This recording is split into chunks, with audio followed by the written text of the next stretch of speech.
Broadcasting from the business capital of the world, this is the Podcast Business News Network.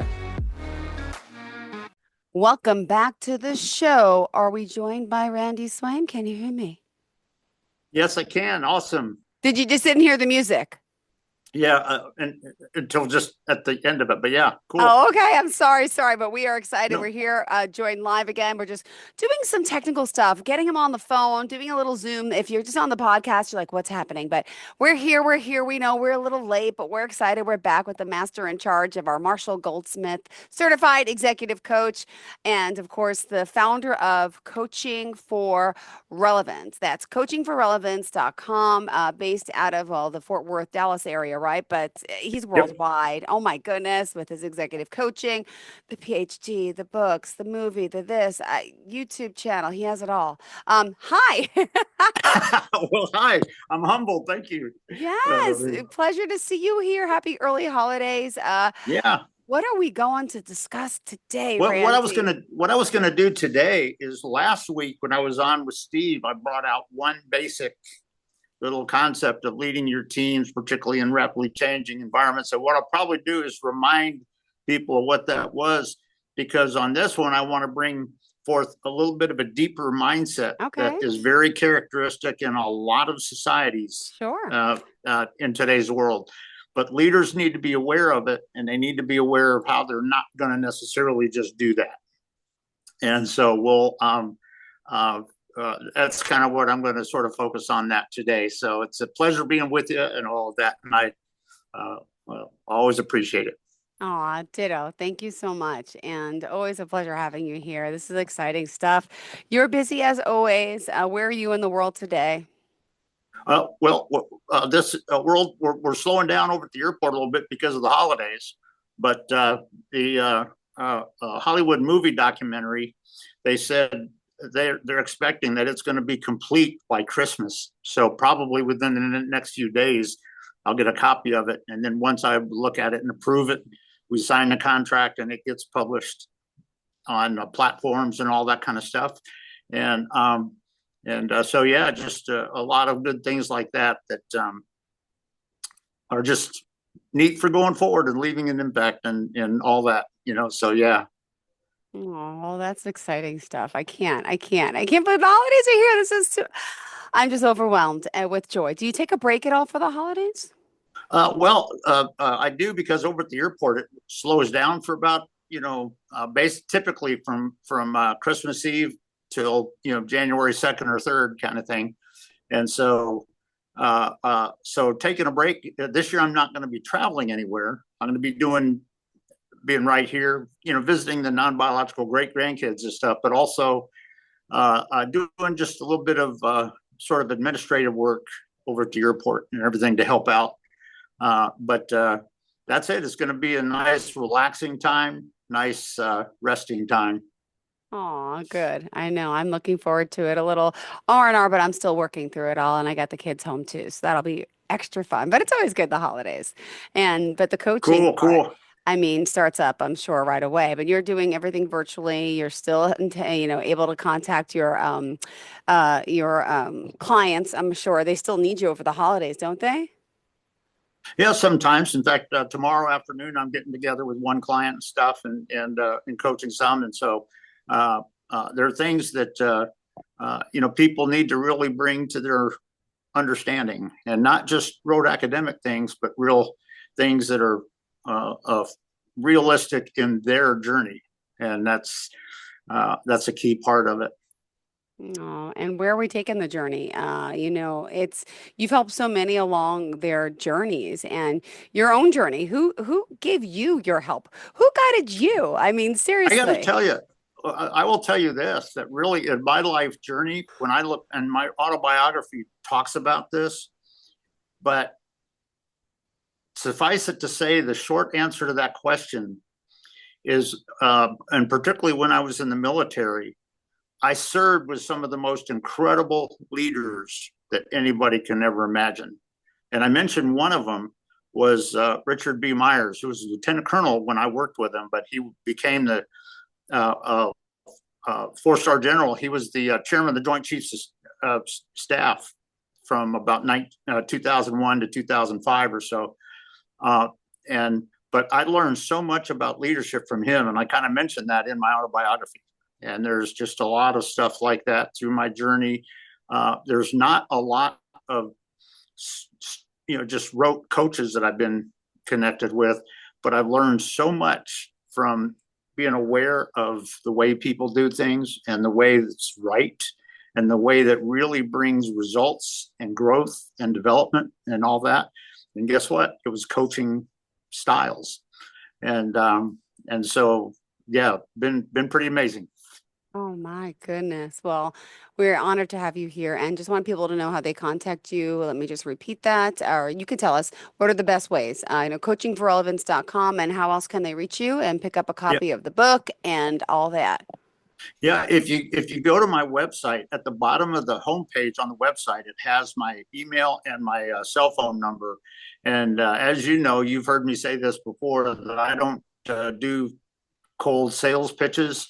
I just build relationships. If somebody has a need, then yeah, we'll come up with something. But I just build relationships on that. And also, when you go to the homepage of my website, about 2 to 3 seconds after you're on that homepage, a banner of the autobiography comes up, and it's a picture of it and all that. And right under there, there's a link. And if you click on the link, it takes you right to Amazon, where you can purchase it if you wanted one. Got it. Let me ask you now, how are you helping the younger generation out there? How have you seen this transition, how this change with leaders? I just, the new age, new generation, they're all over the technology. They're more into the AI. They're more into the less working, they want to work at home. Are you training some youngins as well and trying to give some old instinct and old, I just feel the way of the world is a little different now. How are the new upcoming And leaders that I want to hear and I will some. tell you, and I will tell you, that is one of the biggest challenges that exists in our societies today. And in fact, when you look at how a lot of even adult people are not leading well, not truly leading, you realize that that's because of the way they were developed as they were growing up. And there were things that were missing very often. And one of the things that I do with the kids, and I do speak to youth. In fact, one of the things that I've been doing for about the last 15 years, I'm partnered together with a chemistry teacher over at Trinity Trojan Talk at Trinity High School here in the area. And about once a month or so, I go over and basically I speak to her class, for about an hour. And things like that. And I bring up, kind of leadership and visionary aspects about it, which is a lot different. And you're right, a lot of people are different. But in fact, one of the things I was going to bring today is this aspect of true leadership. And I'll just mention it very quickly, because this is very aligned with what you're talking about. Last week, I mentioned, and the people that watched it last week probably remember this basically, but I mentioned this aspect about your team. When you're kind of leading them, each person on your team is very different. And guess what? A couple of people may have insights or some awareness of factors that are coming on scene that nobody else does. And how do they really generate that in synergy with the team? And how are you aware of that? Because here's the thing. If they try to come in and point fingers and tell everybody, well, you just got to do it this way because this is coming on, that's not leadership, and it's not really generating success. And so the bottom line is, when you talk about this sort of control aspect of that versus just knowing it, not doing anything, that can be kind of an uncommon, kind of range in between there. And on the given situation, where is it, realistic for you to really lead them in such a way? And a lot of times by asking the questions that get them sort of processing, looking at neuroscience, processing the factors and the relationship and the activity of them and things of that nature, can be huge. But one of the things, and this goes to the heart of what you just brought up, and you have my compliments on that awareness, because one of the things that you see a lot of difference in a lot of people that are sort of a younger age, not just youth, but they're out working and all that kind of stuff. But you look at a lot of people in the slightly younger generations out there, and they have a very different reaction to that others didn't have. And it's a reaction that doesn't fully understand real leadership. And part of it is because you get a lot of people that when they, in today's world, when they come up and they got into certain situations, their mindset and their vision and their strategy is not to generate the processing ability and the uncovering of shadows and things like that in their people, to get their people to really see the potential and see how we do it and all that kind of stuff. But what they do is they, and you've probably seen this in some people too. You see this a lot in today's world where people just kind of try to, make you just want to shut up and just depend on what they're saying, even though there's factors that you may not be aware of. People want to, it's sort of a control freak aspect of it, where people just kind of say, hey, you know what, this is the truth. Well, guess what? There's probably 7 other parts of that truth that you're not talking about and that you're trying to shut down because you want people to just go with what you're telling them. And that's one thing that true leaders understand very differently. That's not how you really generate radical results. When you have people that come up with different insights and different aspects of it, amazing things can happen if you really help them sense the oneness and the synergy between all of that. But as you were implying, so often today, people were grown up to just sit at home and do this, and that's it. And they shut their brain off. And the idea is, well, I know this, 0.08% of this situation.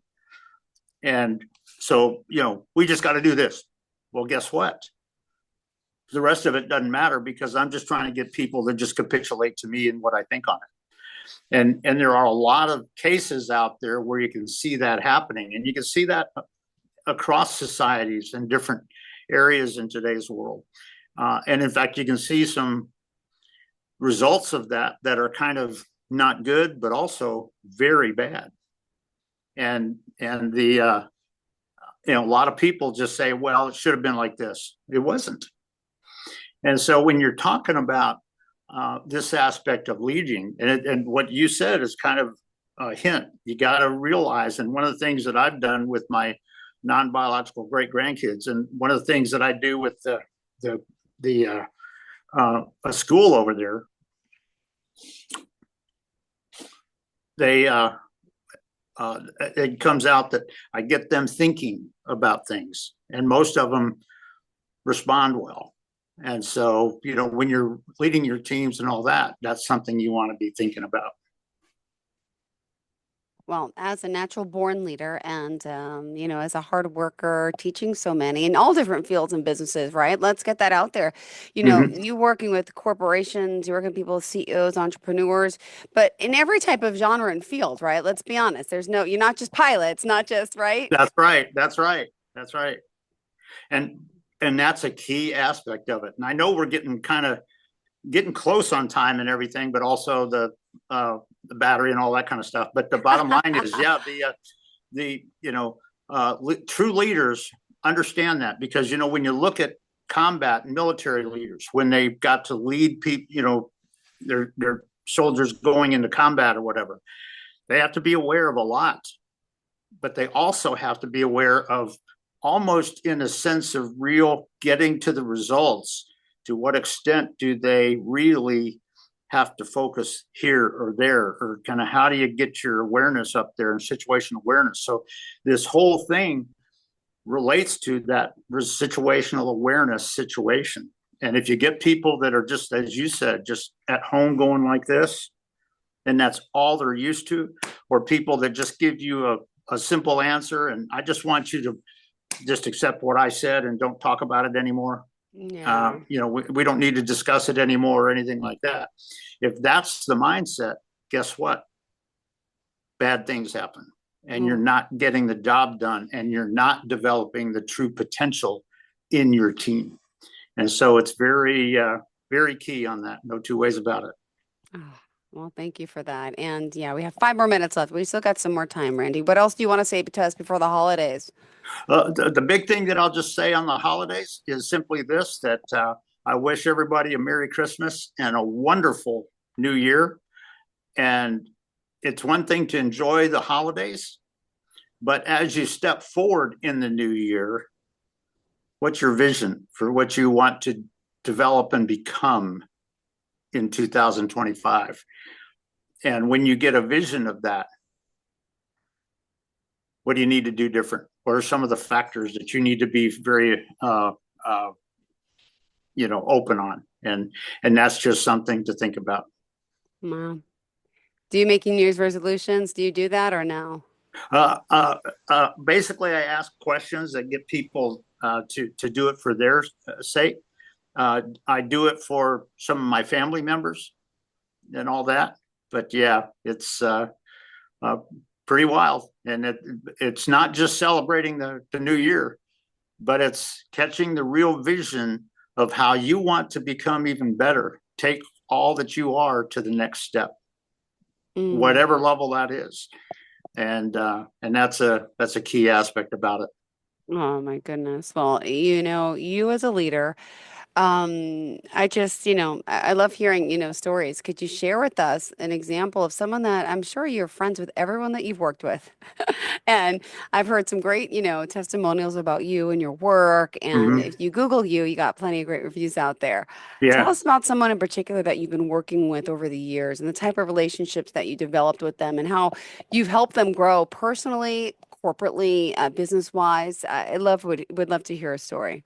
Yeah, well, I think I don't have a lot of time to talk about it, but one guy is a fellow that I worked with for about 20 years. Okay. His name was Jim Bloomberg. He passed away from some cancer and everything about a couple of months ago. But here and on my Hollywood documentary, I don't know if they're including this part of it in the story there, but on the intro to it, he was one person that they interviewed, and some of the things that he talked about, what he learned Oh, from me, and everything was huge. And so it's just, but another one is my non-biological great granddaughter and grandson, and going through some of their early struggles in their life. The granddaughter's 14, the grandson's 11, mm, and with some of their struggles in family early on, um, and seeing where they are now, it's kind of wild. It's kind of amazing. So it's just, you can make a difference, but guess what? It's not just rote academic, and it's not mm. just getting people to capitulate to you. It's really generating their processing ability and their awareness and how they grow that and things of that nature. So there's a lot of aspects uh, about that, and that's very aligned with kind of what we talked about today, but also what we talked about last week as well. It's a key thing that people and parents need to be aware of. Youth leaders need to be aware of. A lot of times it's just in the question that you ask that get them thinking and processing. Oh, I And love it. that's huge. But you know what? That's true leadership. That's a coaching facilitative style. Got it. Well, let's remind everyone how we can reach out to you and where are you going to be for the holidays? Just curious. I'm going to be right here in Dallas Fort Is it in Worth. Dallas? Yep, Okay. Okay. yep, Good. yep. And but again, go to my website. On the homepage at the bottom of it, it shows my email and my cell phone. And if you do call my cell phone and I don't recognize the number, I don't answer it. Usually I let it go to voicemail. And so if you do call, leave a voicemail on who you are and stuff, and I'll definitely call you back. All right. Thank you so much, Randy. Pleasure having you here. And again, Merry Christmas, Happy Hanukkah, Happy Holidays to everyone out there. And thank you for being here. I'm glad we got started on the iPhone so we can use it again next time, right? Is that the Uh, plan, or did you have a problem with the computer? I didn't even ask. well, the computer, there was a scammer that connected with my computer, and so hopefully, and I got the expert over here trying to fix that right now. Oh my And if gosh, he good can luck. fix it, then we'll be on our normal Zoom next week. But otherwise, this will be our option. All right, perfect. Thank you so much, Randy. Have a fantastic day. We'll talk again next week. Enjoy. Bye, honey.